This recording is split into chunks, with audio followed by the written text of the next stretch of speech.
జిల్లా సంస్థానం జాగ్రత్త.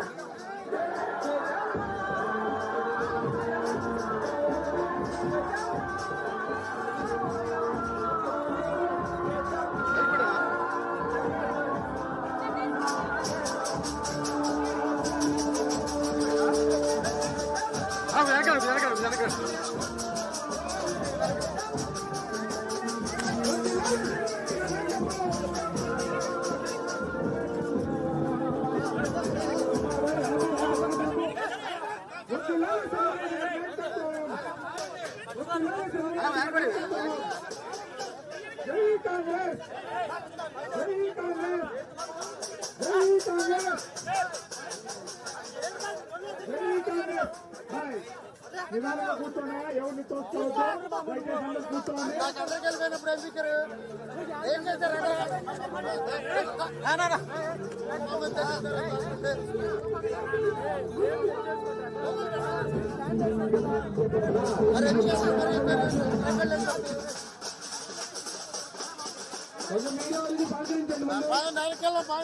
అందరూ కూర్చోవాలి, దయచేసి అందరూ కూర్చోండి, దయచేసి ఎవరు తోసుకోవద్దు.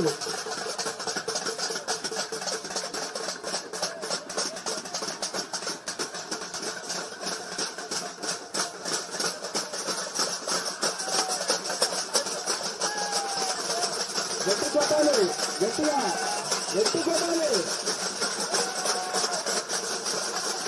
కొట్టే కొద్దికి మొత్తం అరిగిపోవాలి, కొట్టాలి గట్టిగా.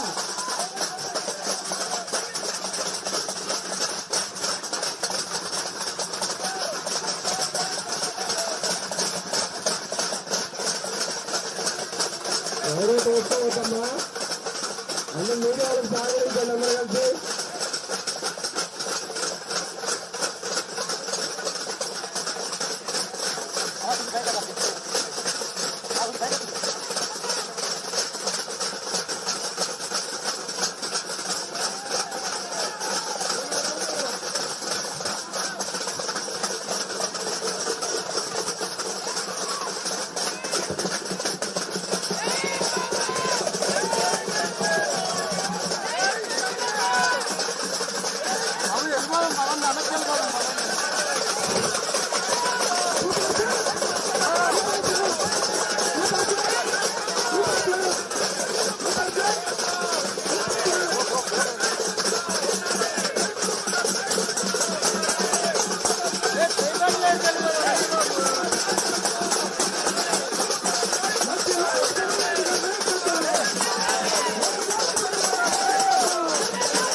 రాష్ట్ర అధ్యక్షులు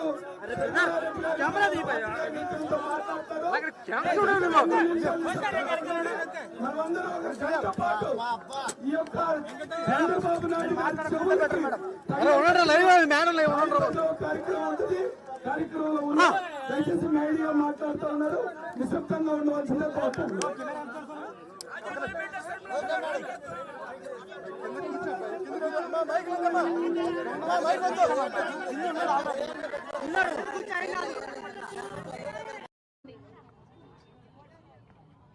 వరదలు వచ్చి అకారణంగా ఎంతో మంది రైతులు అప్పులున్నాయమ్మా, లక్షల్లో అప్పులున్నాయి, వడ్డీలు కడుతున్నాం, పంట చేతికి వస్తే డబ్బులు వస్తాయి అనుకున్న సమయంలో నష్టపోయాం అని రైతులు వాపోతుంటే, ఎంతో మంది రైతులు ఆత్మహత్యలు కూడా చేసుకుంటుంటే మేము కూడా గొంతు వరకు నీళ్లలో దిగి రైతులకు నష్టపరిహారం చెల్లించాలి అని ఆందోళన చేశాం. కానీ చంద్రబాబు గారికి అది కనిపించలేదు, ఇది వినిపించడం లేదు. అసలు మన రాష్ట్రం అంటే చంద్రబాబు గారు కూటమి కట్టిన బీజేపీకి ఎందుకు ఇంత చిన్న చూపు అని అడుగుతున్నాం. ఈరోజు మన వల్ల, మన రాష్ట్రం ఇచ్చిన మద్దతు వల్ల బీజేపీ అధికారంలో ఉంది కేంద్రంలో. మరి అలాంటప్పుడు మన రైతులకి, మనకు కష్టం వస్తే ఆదుకోవాల్సిన కనీస బాధ్యత బీజేపీకి లేదా, మోడీ గారికి లేదా? ఇది షేమ్ కాదా అని అడుగుతున్నాం. మోడీ గారు సమాధానం చెప్పాలి.